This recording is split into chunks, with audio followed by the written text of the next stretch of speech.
attendees to join. We're going to start with a really fun icebreaker. So Pete, since we're talking about goal setting today, I'm curious, if you could compete in the Olympics, what sport would you compete in?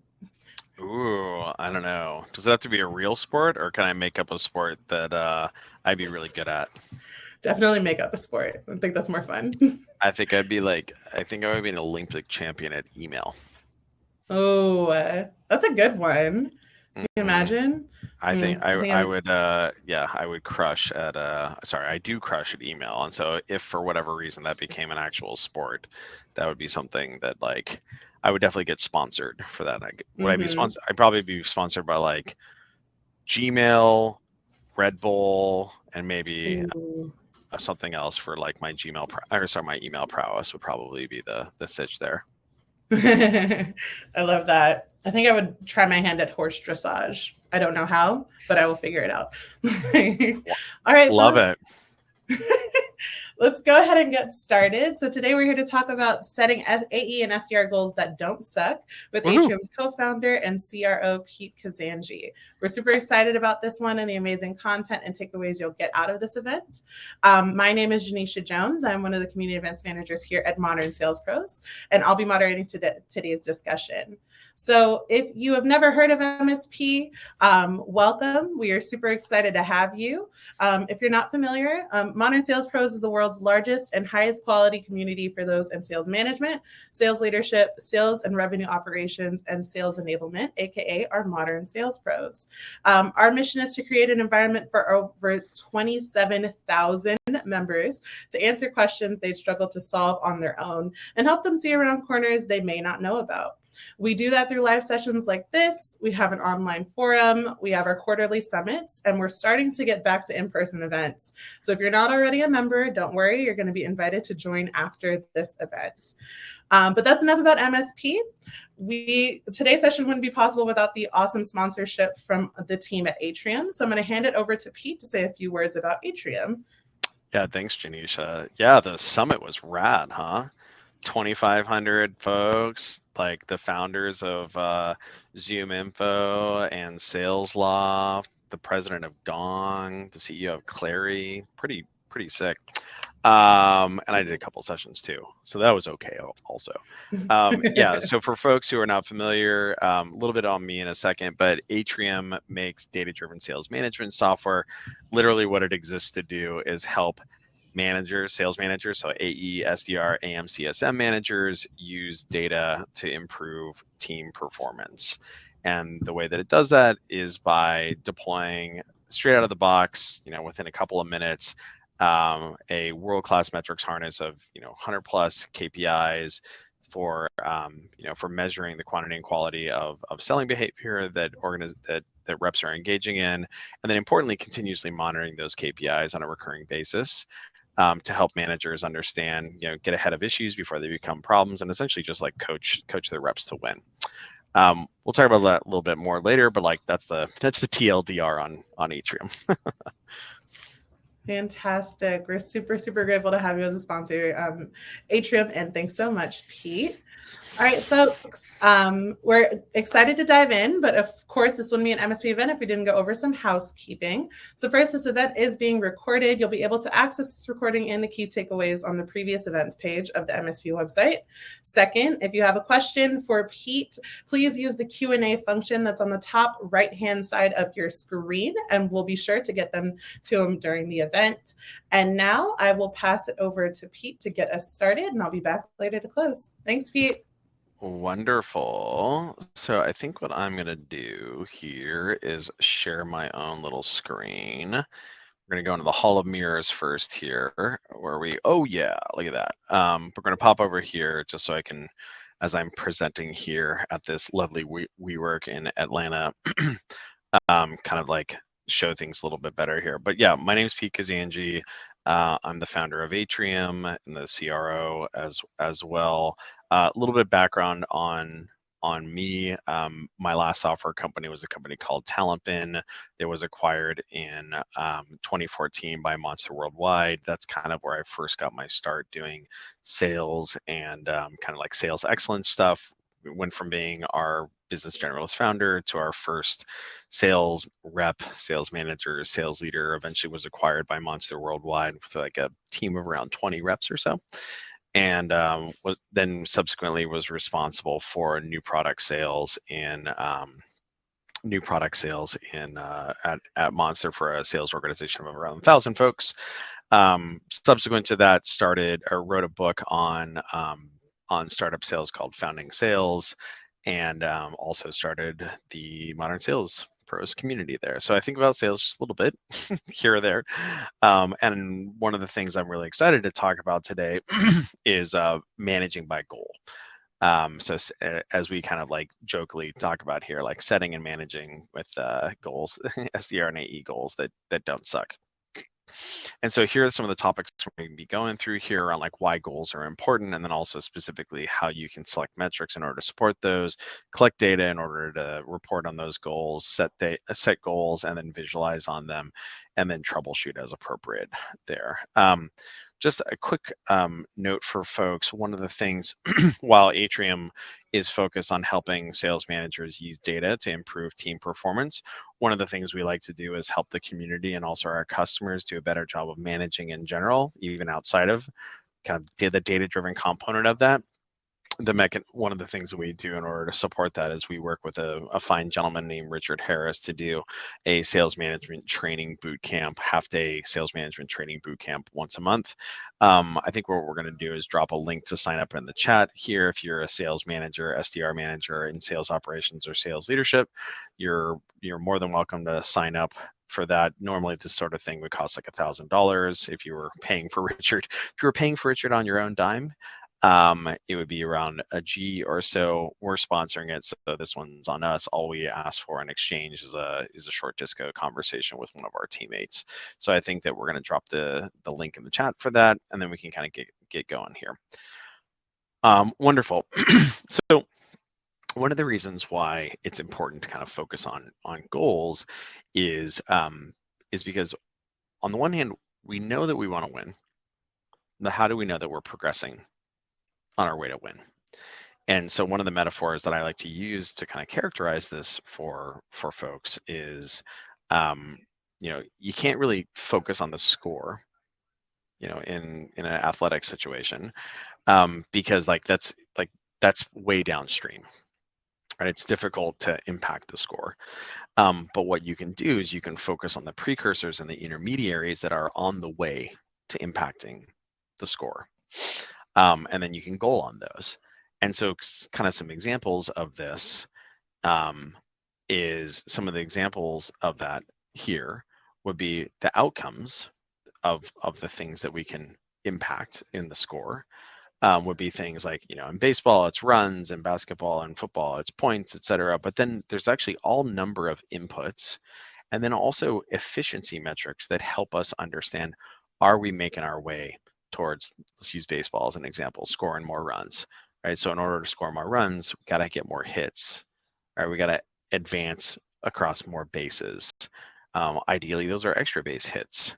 If you're a pitcher and you want to do the opposite, you want to keep runs from being scored, it's how are we doing with respect to throwing strikes? Are we striking people out? Or alternatively, are we throwing balls and are we walking people, which is less beneficial? And so by setting, by measuring these KPIs, and then importantly setting goals on them, these are things that we can understand, are we getting towards our intended outcome there? And the same is true on the flip side with respect to efficiency or quality. Like these are all like quantity metrics right here, but are we doing a good job? Like, for instance, as a batter, are we doing a good job of like getting hits for the at bats that we're having? That would be batting average, right? Are we doing a good job as a pitcher, making sure that like we're throwing lots of strikes, right? Or making sure that our first pitch. And so regardless of the number, like whichever sport that you're into, whether it's your Olympic sport, like email, like me, or anything else, like this framework still applies, right? Around like measuring inputs and measuring and setting goals on inputs and efficiency and quality. And then the second thing too, is that when you're setting these goals and measuring these things, what you want to do is you want to make sure that it's focused on the human. And this is actually a really kind of key insight that a lot of organizations miss, is that if you think about the folks that are, that compose your sales organization, are like, how am I going to get to my, if you're an SDR team, how am I going to get to my opportunity creation goal? Or if you're an AE team, how am I going to get to my bookings goal? Well, where that comes from is that you're just adding up the outputs of all the different individuals on your team.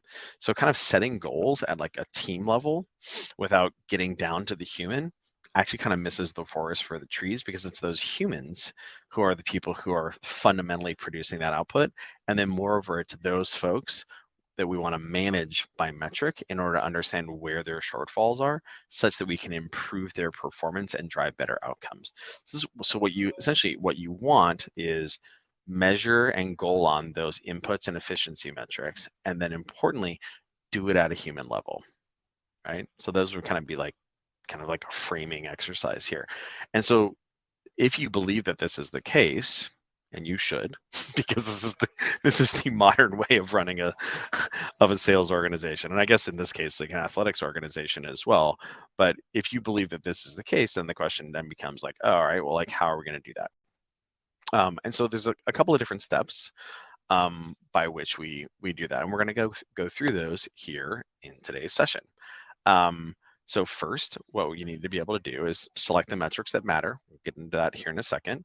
Then you got to make sure that you're collecting the relevant data, because that's what we're going to do in order to calculate those metrics and do and kind of like visualize on that. Then you have to set goals on these metrics. Then what you have to do is you have to visualize the outputs of this in order for us to be able to compare and say, oh, okay, cool. We set this goal right here, and actually we're right here, and oh, that's not so great. Or like, oh, we set this goal right here, and we're up here, and like, yay, party on, right? So in order to do that, we have to visualize these. And then next, what we have to do is we have to consume that information. So we can't just set up some reports and be like, okay, cool, I guess we're data driven. No, what we actually have to do is we have to do a good job of making sure that we're consuming this information and reasoning against it, because then what we're going to do is use that to identify shortfalls, like identify issues, and then fix them. That's what we do as managers, right? We don't observe problems and then say like, okay, oh well. We observe issues and then we fix them. Or on the flip side, we observe outperformance, figure out where that's coming from, and then spread that across the team, right? So these are the steps to data-driven sales management here. And so we're going to go kind of piece by piece through how to do this appropriately. And this is a handy dandy little like Maslow's hierarchy visualization of this. We're climbing up the mountain here to kind of the promised land here. So first we're going to go ahead and talk about metric selection here. Wonderful. So let's talk about some principles on metric selection. So first and foremost, I know that the folks who are watching right now have different roles. Right? You might manage an AE team, you might manage an SDR team, you might manage an account management team or a customer success team, or be an operations person who's responsible for the performance of those folks. So what you have to think about is like, what are the teams that you're going to be instrumenting, because they engage in different things, right? And also their time intervals are going to be different. So for instance, like an account executive measuring measuring and managing the performance of an account executive would be different if like maybe you're a velocity SMB account executive, like maybe you have a Yext-like or a Yelp-like sales motion that's higher velocity, that's more transactional. Maybe that would be, in those situations, we might be measuring bookings on a monthly basis. Or if you have mid-market reps, there might be something where it's more appropriate to measure that on a quarterly basis. Maybe new opportunities created by an inbound SDRs might be for inbound SDRs, that might be on a week by week basis. Whereas like with outbound mid-market SDRs, that might be, opportunities created on a monthly basis. Or if you're talking about enterprise SDRs, where it's like a lot harder to create opportunities, maybe that might be measured on a quarterly basis. So you just kind of have to think about the sales motion of these folks, because that'll help inform the metrics you're selecting and the intervals on which you're managing them. Then the next thing you want to do is you got to think about like, what should these folks be spending their time doing? Because those would be the things that we're going to measure in order to make sure like they are doing it. they're engaged in sufficient quantity and quality of that. So again, that comes back to sales motion. like say you're an account executive team selling into, I don't know, like local business SMBs or something like that. Like I was talking to a guy earlier who their ideal customer profile was like restaurants that are between like, 5 to 50, 50 locations. Well, you're probably not going to be emailing those folks. It's probably going to be calling into organization or going to be calling into those organizations. So as a result, that would probably indicate that we should be measuring calls, right? Or similarly, like those might be ad hoc meetings, right? They're not going to be scheduled meetings that would be present on a calendar, but instead, so measuring meetings might not be a valid thing for that sales motion. By contrast, like let's say that you're talking about like an account executive and mid-market or account executive team selling in a white collar environment, and they spend their time doing things like I do, right? Like scheduled meetings on a Zoom, right? Email follow-up after the meeting, et cetera, et cetera. So that would indicate that the things we would want to measure there would be customer-facing meeting volume, customer-facing meeting duration, email volume, opportunity touches, et cetera, et cetera. And the same is true on the SDR side. So just kind of think about like, what are these folks supposed to be doing? Because those are going to be the things that we're going to then measure. So then next, once we kind of have these two things in place, really what you want to be able to do is just like start basic. Right? A lot of organizations get like so wrapped around the axle unnecessarily around like trying to just boil the ocean, like figure out the end all be all of the end all be all of like every single metric they should be paying attention to. The reality is that most organizations, you really just need to start, right? Start with a smaller core set of metrics. And then what you can do is just get in the habit of using those, like going up this hierarchy here with a smaller set of metrics. And then what you can do is progress to more sophisticated things. And you really just don't want to overthink it. A lot of organizations think that they're a special snowflake, that they have their like special metrics that matter for them and what have you. The reality is that like this is well known. Like account executives selling over here are very similar to account executives selling over here, very similar to account executives selling over here. It turns out that like the set of metrics that can be used that ought to be used for measuring all of them are extraordinarily similar. And so, the opportunity cost associated with trying to like reinvent the wheel or pretend that you have a special snowflake situation is very substantial as compared to like, look, these organizations know how to do this, and you should align to those conventions as well. So speaking of conventions, we're going to talk a little bit about like some example items here that you might kind of think about using, or metrics that you might think about using for SDR versus AE. So on the SDR side of things, so some of those inputs, oopsie daisy, some of those inputs might be things like customer facing emails, calls, the unique number of contacts that are being interacted with in a given time interval, like week or month or whatever, the unique number of accounts that are being interacted with. And then if you wanted to get kind of more complicated there, and this is actually not a bad thing, the number of new accounts that are being interacted with, the number of new contacts that are being interacted with. So essentially, like it's one thing to just be hammering on the same accounts again and again and again and again. It's another thing to make sure that you actually have new account and new contact inflow coming into the SDR's pipeline, not dissimilar to the same situation with account executives where you want to be making sure that you're engaging with new opportunities that are coming into pipe. So these would be inputs. And then of course the outputs on an SDR team might be, is it meeting creation, something that you're measuring? Is it opportunities created? Then a kind of more sophisticated version of that would be the pipeline that is associated with these opportunities that have been created. And then all the way downstream would be ultimately, like the reason why SDRs create meetings or create opportunities is not just for funsies. It's because ultimately what we want to do is make sure that we're actually booking revenue off of those opportunities that are being created. And then not to mistake that only quantities or quantity metrics are things that should be being paid attention to. There's also a number of efficiency and quality metrics that can be paid attention to, or ought to be being paid attention to as well. Kind of the more basic versions of that would be like email response rate, or like maybe if you're very call heavy, call connect rate. But then also things like how many how many contacts is somebody engaging in a given account, or how many touches are they putting on an account in a given time period, whether it's probably not on a weekly basis because that might be a little aggressive, but on a monthly basis, are we doing a good job of engaging with our accounts on a recurring basis? And then of course the framework applies to account executives as well. So like outputs for AEs are going to be things like bookings and wins and things like that.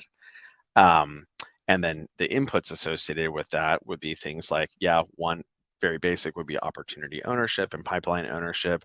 And then as kind of discussed as relates to the SDRs there, it's one thing to say like, oh, okay, this person's got a lot of ops that are in their pipe. It's another thing that new opportunity is flowing in, new pipeline is flowing in, which is really important, right? Because nothing worse than like a stagnant pipe that's full of stuck opportunities that haven't been closed out. You need to measure that in order to make sure that that's happening. When it comes to that pure activity information, it's going to be things like customer facing meeting volume, the unique number of accounts that are being touched there. And it's, if you're kind of in a white collar sales motion, it's going to be customer facing email volume. And then on the efficiency side, obviously win rate is extremely important. But then if you want to get upstream from win rate, you can start looking at things like opportunity stage conversions, and then all number of like quality metrics, like, or pipeline hygiene metrics, like untouched opportunities, stuck ops, etc. So I think we actually have a document on metric selection that we might be able to drop into the chat here, but suffice it to say what you want to be able to do is kind of like select a couple of these, start basic, and then be able to progress from there. And then this is kind of how those interact. So like the outputs here, like bookings, wins, etc., drive from these input things over here. So like for instance, bookings, where do bookings come from? They come from wins, cross with ASP, cross with deal cycle. Where do wins come from? Wins come from win rate, crossed with attempts. And if you're trying to, we'll talk about diagnosing metrics or like issues a little bit later, but if you go upstream here, you can kind of see what the potential causes would be associated with like an issue in question. And we actually have these. I think I have some in my backpack right here. Let me see. Do I? Oh yeah, I do. Right. We actually have these in the form of these like handy dandy like laminates here, and I think we actually have a sign up for that. So maybe what we can do is drop that into the chat. In case folks want to get their own kind of version of these AE or SDR metrics analysis laminates there. Cool. So that's metric selection. Yay, metric selection. So next, in order to calculate these metrics, what we have to be able to do is collect the data. And so there's a couple different ways we can do that. The first and foremost thing that I would recommend to folks is what you want to be able to do is make sure that you're automating the collection of data as much as possible. And so this is like easier and easier nowadays, because the systems that your teams are probably using, especially like your sales engagement software. So if you're a modern sales organization, your AEs and SDRs are probably using something like a SalesLoft or an Outreach, or maybe like a Mixmax or a Groove or what have you. And so those systems can make sure that you're piping information into those systems can make sure that you're piping information in the CRM in a way that you can report on it, as we're going to discuss here in a second. Alternatively, you can use specific data-driven management software like Atrium can actually automate this collection. So Atrium, as an example, hooks directly into your CRM system, but it also hooks into the calendar system, the email system as well, in order to make it such that reps don't have to like manually log those meetings or manually log those. I mean, at this point, no one's manually logging emails, but you get my point. And then when you think about manual data capture, just like be really, really careful. This is like this is a note to all the sales ops folks out here. Just be like really thoughtful and like conservative with respect to how much like manual data you're going to be capturing. Because every time like you add more manual data capture steps, it kind of creates friction for the AEs that are and SDRs that are doing kind of like the data input there. And then secondarily, like not only does it create more friction, you're going to actually injure your compliance on that. Like I know that kind of sounds like funny to say, like, oh yeah, like, well, I'll just tell them to do it. Well, you'll probably just like get people selecting like the first the first thing at the top of the pick list. So like just be like really mindful about that, because like you don't want to, put dirt into your own data there. Wonderful. Cool. So now that we talked about metric selection here, and you probably have some ideas of like metrics you might want to be paying attention to, or maybe things that you're not paying attention to right now. You're like, yeah, you know what? I would like to know how many new opportunities are flowing into my AE's pipes, or how many new accounts my SDRs are interacting with. Now we got to start thinking about goals a little bit, because now that we have that stuff in place, we can start setting some goals. So first, so these are some of the principles associated with goal setting. First, it's kind of like it's like a smoothie, right? You're gonna like mix it together. One, the first thing that we can start with is to use historical performance to inform what it is that like might be an attainable goal. And what we want to do with our goals, I kind of skipped over this, is that they should be reasonable and attainable and data informed. Like there's nothing worse than someone just like pulling some number out of their ear and being like, yeah, this is like a totally viable goal, whether it's a bookings goal or like a customer facing meeting goal, or like a, an opportunity creation goal for SDRs, or like, a number of accounts interacted with goal. They have to be data informed, and which will then make them justifiable, right? And so these are the mechanisms by which we can make sure that they're justifiable and attainable. One great way of doing that is to make sure that you like look at historical performance, right? Like, oh, I don't know if that's attainable. Well, I'm looking at the 10 SDRs on the team, and 4 of them have been able to do this on a recurring basis. So like, they're not magic. And so looking at historical performance is a great way to do this. You don't want to, you can start out using the pure average, or what you can do is you can look at your middle to upper middle reps to inform a reasonable goal there. The second thing that you can do is you can do like a bottoms up calculation on this. So you can say, hey, look, these are the expected levels of activity on our team. This is how many customer facing meetings people can have, because say you've got account executives who are not responsible for prospecting. They're like purely SDR fed, or like maybe they're purely inbound fed. Oh, okay, great. Well, in a situation like that, maybe a customer facing meeting takes how involved are their customer facing meetings? Are they like an hour long? Are they 30 minutes long? Or it's a 30-minute meeting, right? And there's 15 minutes of prep and 15 minutes of follow-up. You can probably do 4 of those a day, right? So if you do 4 of those a day, and you can do there's 5 days in a week, you can probably do 20 customer facing meetings in a week. Maybe 20 to 25 customer facing meetings a week might be tenable. That kind of sounds like a lot, but if you have a situation where like literally they don't spend any other time prospecting or doing pipeline management or what have you, because it's let's say this is a very transactional business, you would expect them to be having more meeting volume. Maybe you have an enterprise sales motion, or a mid-market sales motion where like, yeah, those meetings are a little bit more involved, but maybe it takes like a half hour of prep, a half hour of follow-up. There's, write-ups, or maybe there's like mutual plan documents, or so on and so forth. Well, there's like other things that they're going to be doing that's going to be filling their calendar during the week. And so you just need to accommodate, take that into account when you're thinking about this. Lastly, what you can do is you can use benchmarking information as well. This can oftentimes kind of be a challenge to get access to. This is something that our customer success team here at Atrium actually helps our customers with, because we have nearly 300 customers at this point, which is pretty cool. And so as a result, we have this great data set that allows us to say, hey, to help these organizations benchmark a little bit and say like, how many customer facing activities should our SDRs be doing? How many customer facing meetings should our AEs be doing? What's a good win rate for this sector, et cetera, et cetera. So then what you do is you take these 3 things right here, and this is why I was joking earlier and calling this a smoothie, and then you can kind of like blend them together. At basics, you can kind of like blend these two things together, but importantly, what you want to be able to do is kind of like set some base goals there, and then use that as an opportunity to like start that, deploy it, see how it goes, and then kind of run from there. And then importantly, what you need to be able to do is like publish this information out to your teams. You'd be shocked how many folks are like you go and you talk to, we see this sometimes with our customers, like they go and ask their reps, like, how many customer facing meetings are you supposed to be having? How many ops are you supposed to actually own? Like this concept of supposed to. Well, the way that you let people know what they're supposed to have is by publishing it, right? Because if you do all this exercise here and you don't actually publish that, well, guess what, right?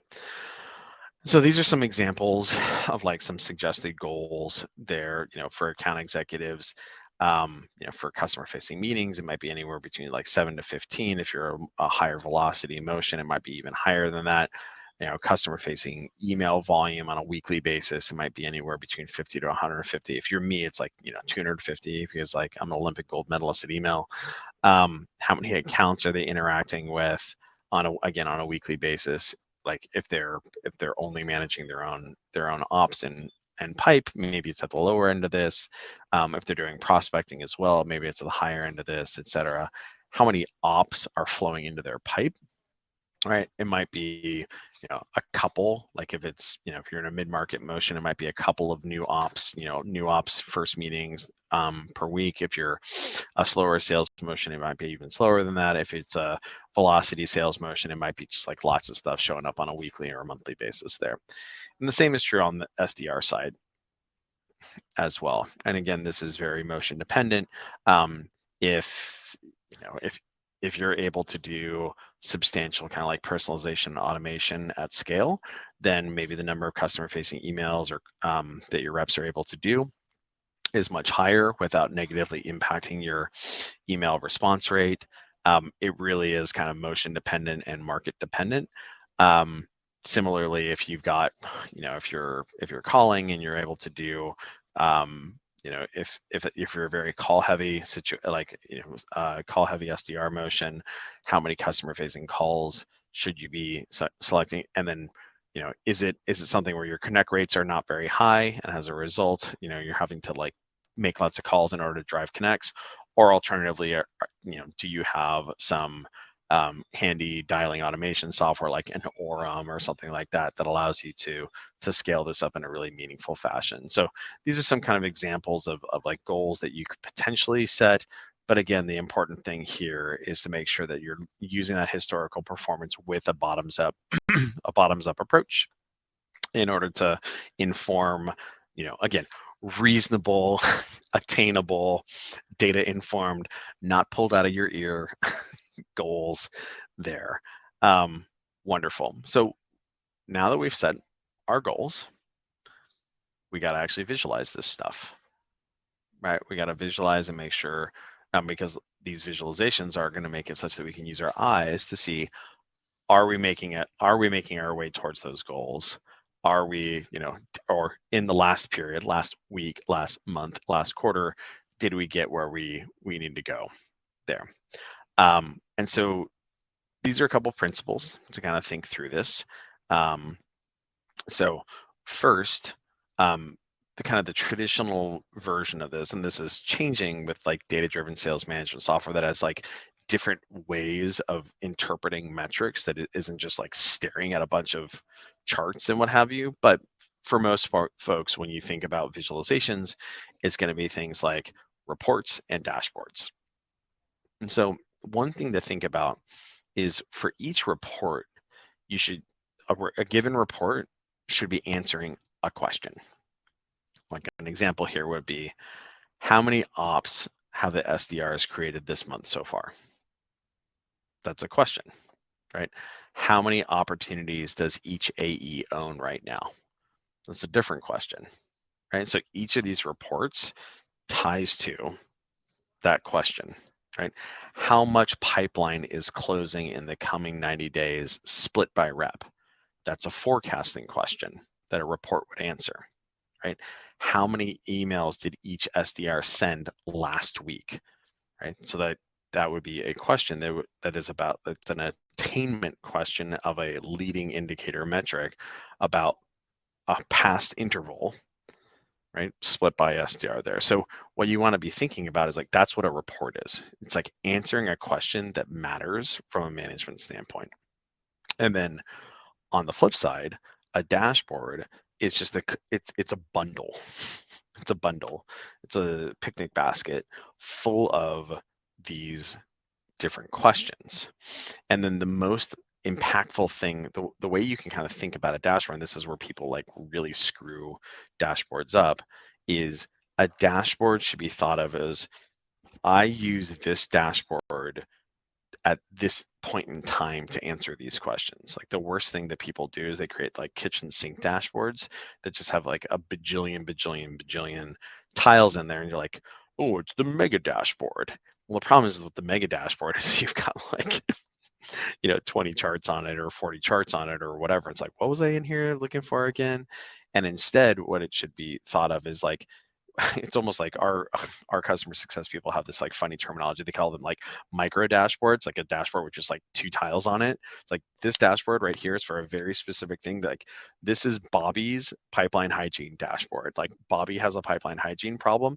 Literally what this is right here, this micro dashboard right here, is how many untouched ops he has right now and how that's trended as compared to his peers over the trailing 90 days on a weekly basis. That's it. Right? Like micro dashboard. And that's like the most extreme version of this. But what you should be thinking about is, where does this dashboard get used to consume this information to drive an action? So as an example of this, like this dashboard, this one-on-one dashboard, is used in AE one-on-ones to review performance metrics during this time period. It's a good example, right? Like that's a very, very specific dashboard that would be composed of maybe 4, 6, 8 tiles to help assess the performance of this account executive during this time period.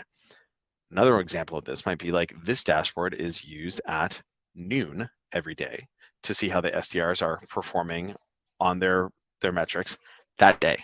Like, that's it. Don't care about last week, don't care about last month, don't care about trends.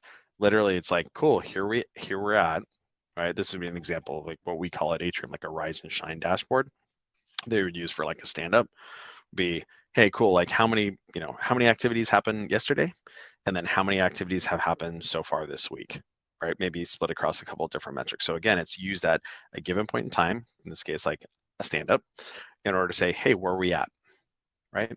And lastly, an example of this would be like, hey, this is a dashboard that is used in a Monday morning sales team meeting to look at our performance last week and our progress so far this month. But as you can see, these are 3 different dashboards here. And if you can imagine, if you had a dashboard that combined all the tiles for each of these into one, I mean, that would be like the most heinous, useless dashboard in the world.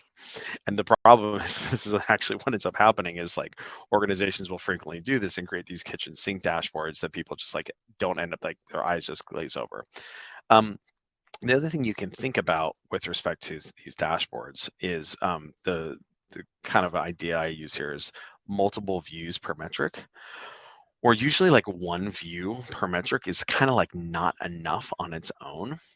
And so oftentimes what you want is, you want like a total plus a trend, right? So like a good example of this would be if we were paying attention to the number of new opportunities that were coming into someone's pipe. If we were only looking at like total new opportunities per rep in the 90 days, we would see the total for that rep and all the other reps. And we'll see a visualization of this here in a second. But the problem is that if you're only looking at that total, but not looking at like maybe a trend next to it, you wouldn't see that that's trending down. If you didn't see that it was trending down, you wouldn't be able to get ahead of it, right? And of course, that's the whole purpose of these things, is we want to use this information in order to like have an aha moment and then drive action to then remediate that, right? And so a good example here is to make sure that you have totals being paired with trends there. So a couple of different ways you can do visualizations. CRM reporting, of course, is like standard operating procedure there. Challenge with that is that it's very difficult for most people to kind of build this. This is where sales operations comes in. Thank you, sales ops, for being so great.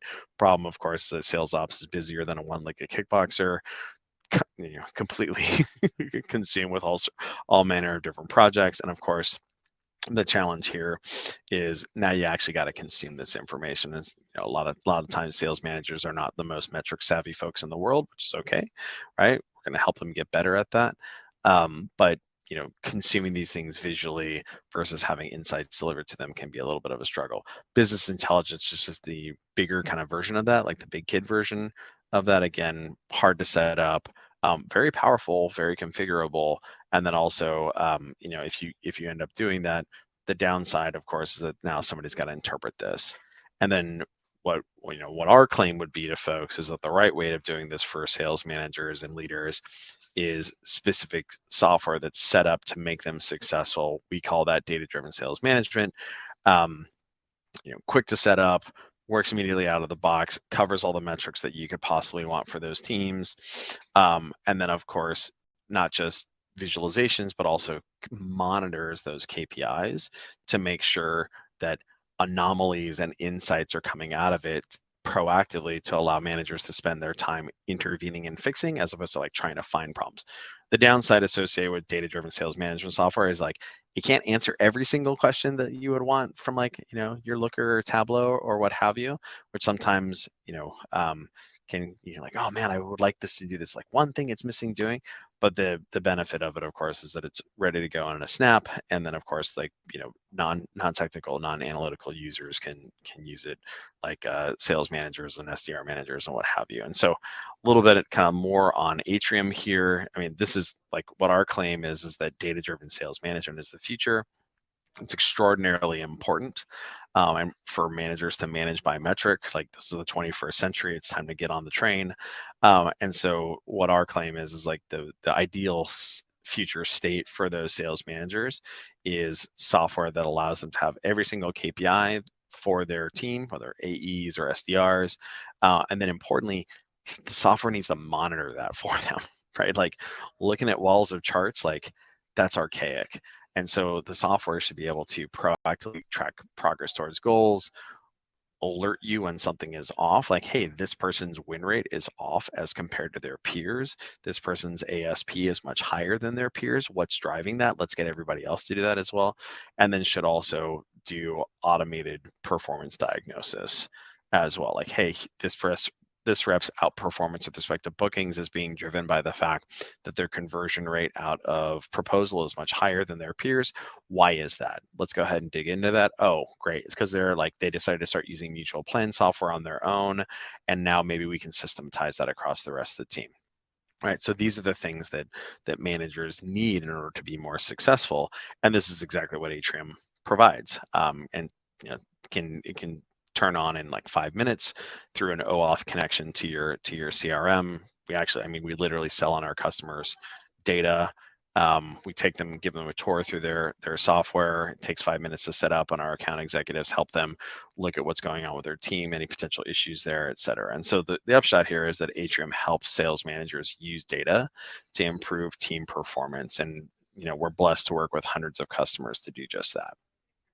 Cool. So that's a little bit of an ad on Atrium. I think we will drop a link if you guys do want to sign up, to get a free Atrium account. You're welcome to do so, and kind of check out your data. All right, so let's go ahead and look at a couple of visualization examples here. So this would be like core AE activity. This is customer facing meeting volume. Of course, customer facing meeting volume, kind of like the lifeblood of account executive performance there. Again, you can kind of see like here's a total right here, right? Total versus a trend here. This way we can see like, oh, Michael Darling right here, he looks a little bit low right here. But then moreover, if we look at Michael Darling over here, we can see that like he has been low historically, but he's kind of rebounding right now. So maybe I'm not worried about it. Right. So that's the benefit of like the total kind of tied with the trend there. So this is like core activity metric here. Another kind of like meat and potato metric would be things like, customer facing, or sorry, how many opportunities a given rep has in their pipe. Right, again, total here, we can see that Butcher Boy is kind of low here, and Michael Darling is a little bit low as well. And then over here, we can kind of see what those trends are looking like. Oh man, like Michael Darling's been trending off over time. That's really concerning. Let's go ahead and get ahead of that, right?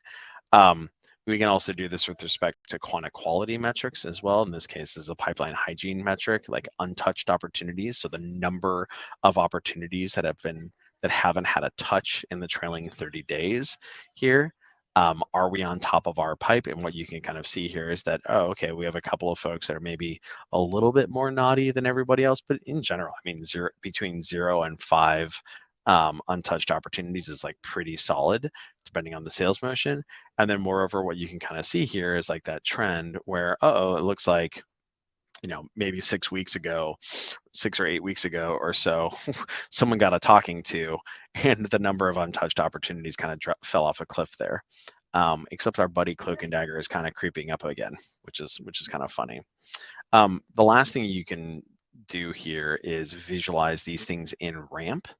That would be an example of making sure that folks are pacing, like, on key metrics on an apples to apples basis with prior rampers. This is something that is unique to data-driven sales management software here. And what you can see here is like, okay, are people kind of rank ramp appropriately? In this case, you can kind of see that this Roger Radcliffe here was like maybe a little off and then kind of came back into band there, right? And so this is kind of like a way of thinking about how you might like lay out a dashboard, like using those visualizations, right? So for instance, this is a layout of how you might do a last week's results and like month in progress. So like this would be an example of a dashboard that you would use on a Monday meeting, right? It would help us understand like, hey, how did we do last week on a number of different KPIs that matter, bookings by rep, wins by rep, meetings by rep, opportunities advanced, ops touched, new opportunity inflow, new pipe. And then because we're looking at this on a Monday, say, hey, that's what happened last week. Great, high fives all around you. You need to buckle down, etc. And then there's how are we doing this month, right? And how are we tracking this month here? Cool. And then you can kind of see like that in a table format here from a goal standpoint. And this is just like a template. Cool. So that's visualization there. And so now let's go ahead and let's talk about distribution and consumption a little bit. Cool.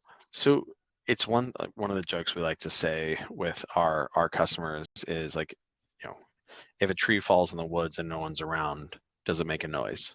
Right? Similarly, if you have like an SDR activity dashboard and nobody ever looks at it, do the SDRs do any activity?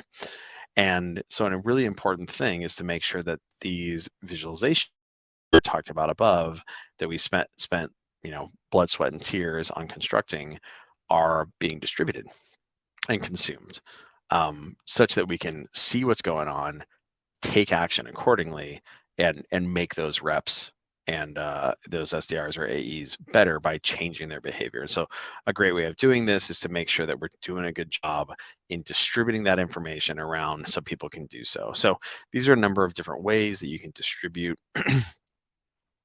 those visualizations. URLs, right? URLs are actually fantastic and like underappreciated. So most reporting packages allow you to save a report or a dashboard or other views as a unique URL. And so as a result, like you can have you can bookmark the heck out of these things. Like you can see right here, I've got like a bajillion Atrium bookmarks. Each of these is tied to like a unique URL there. And then moreover, it's not just bookmarks. If you have a URL, you can hyperlink it anywhere. Like you can hyperlink it from calendar events. Like I have a number of calendar reminders on my own calendar, like, hey, go look at this thing at this point in time, make sure that these things are happening, right? Or it can be a meeting, right? Like here's an agenda in this calendar event. I'm going to hyperlink to these various different resources, whether it's a dashboard or a report that's like composed or like embedded in that dashboard, etc. Wonderful. Distribution is another, broadcast, right? So email distribution ends up being a really important thing as well. So you can actually, most reporting packages, and this is certainly the case with Atrium, allows for the recurring distribution of these views, whether it's reports or emails or what have you. Reports or dashboards or what have you via email. And so you can set these to recurrently distribute to, to yourself, to relevant listservs, like send this out to the AE team, or send this out to the SDR team, or send this out to leadership, or what have you at a specific point in time. And so what that does is we like to call this meeting you where you are, right? We want to meet people where they're at, to make sure that they're aware of what's happening there. Kind of some other examples of like ways that you can distribute information like this would be things like TVs. Not a huge fan of this because usually those kind of just turn into like wallpaper, especially when you have people who work in a distributed environment. And at this point, like work from home reps, like they're not seeing those TVs that are on the sales floor, right? Probably the benefit of those is more like showing people like, hey, we're serious about metrics here, which is why those things are in your inbox, which is why we have these things that are these reports and dashboards that are baked into our team agendas and what have you, right? And so another way that you can do this is by making sure that like you're embedding metrics into operating rhythm meetings, right? So making sure that that you, like, if you have operating rhythm meetings that have a very clear agenda, then what you can do is tie supporting metrics to that. So a good example of this would be like, say you have a 15-minute stand up with your SDRs on, every morning at like 9 a.m. as an example. Well, the supporting materials associated with that would probably be a Rise and Shine dashboard that has yesterday's activity metrics and then week to date outcome metrics and also activity metrics as well. So that would be an example of pairing, an operating rhythm meeting that has an agenda that like matters with supporting materials, and then making sure that those are those are happening. And so this would kind of be some examples associated with that. This is actually an old sales team meeting agenda that I used to have. I've since moved this to a Google document that has well, actually, I'll show you in a second more examples of kind of like bookmarks there.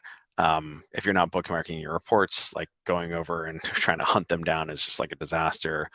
And then this is a great example of like a sales team meeting agenda. This is like a variant of our sales team meeting agenda from a couple quarters ago. And so every single one of these hyperlinks right here is a set of KPIs and reports that are being linked out to. And then of course these are examples of like how that can broadcast. Having things being sent to you via email or even via Slack, make sure that things are actually it's going to make it more likely that those things are going to be consumed. And as a result of being consumed, they're going to be comprehended and then be acted on. And so this right here is an example of like how you would weave together an operating rhythm that would have like operating rhythm composed of various types of meetings that would have the agenda items that are tied to the assets in question in order to drive comprehension and output there.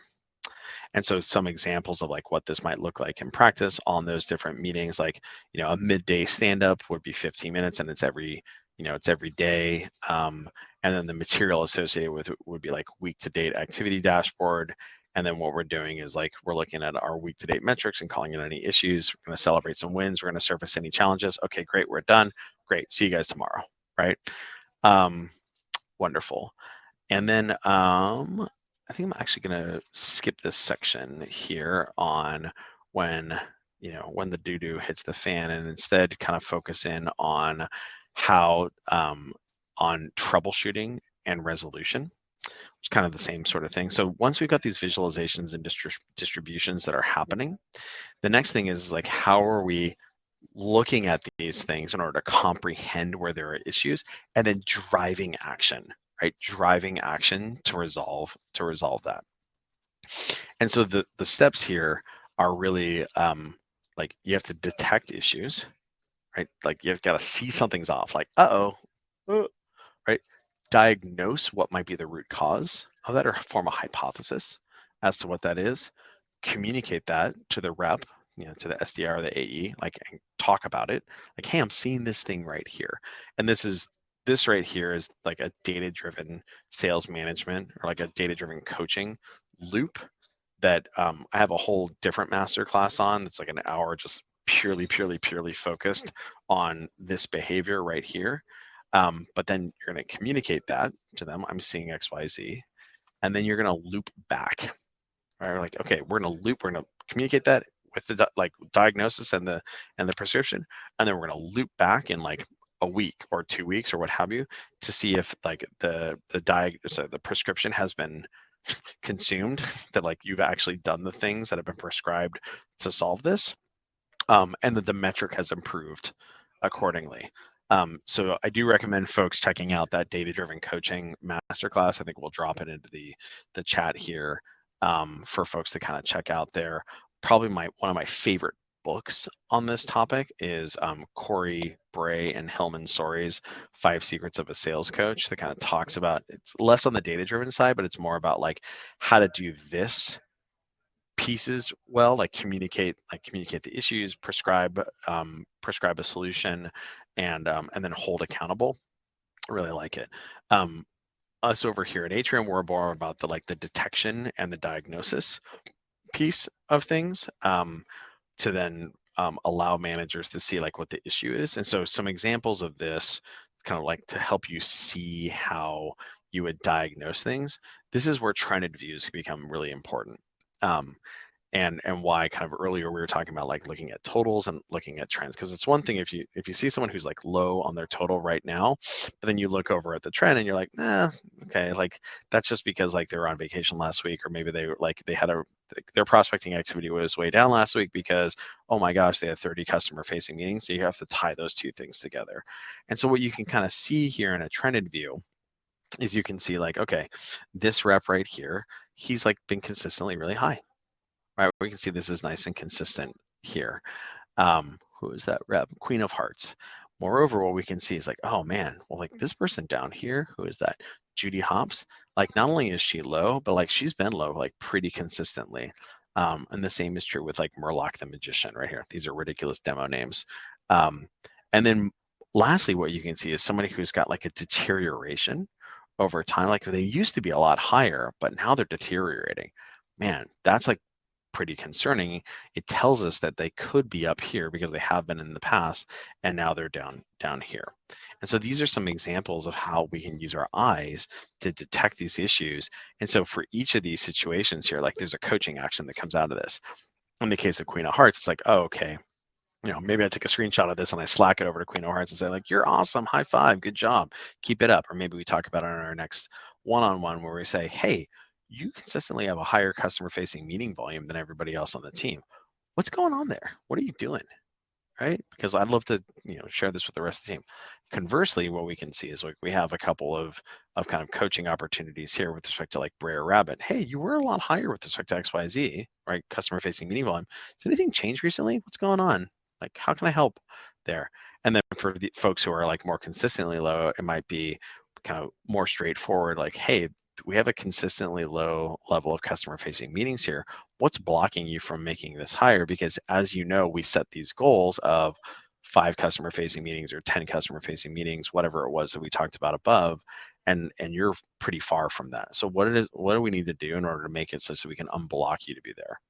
Right. So this is how we like troubleshoot, right, visually. And this is just literally, this is like one KPI, customer facing meeting volume.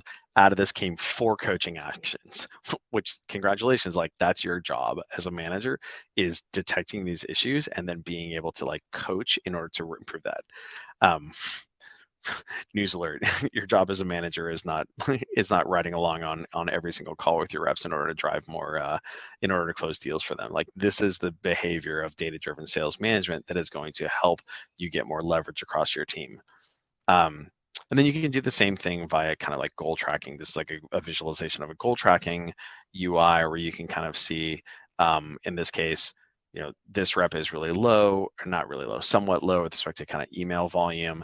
And then moreover, just like absolutely abysmal when it comes to pipeline hygiene here. 53 untouched ops, goal of 15, 4x overage on your goals there.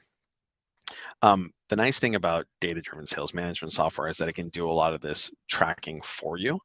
and do statistical anomaly detection on those things. So for instance, rather than having to use your eyes in order to say that this person's opportunity ownership is low, that's the software can do statistical analysis to say, hey, this rep has 40% fewer new ops coming into their pipe than everybody else on the team. That's a potential problem. Get ahead of that.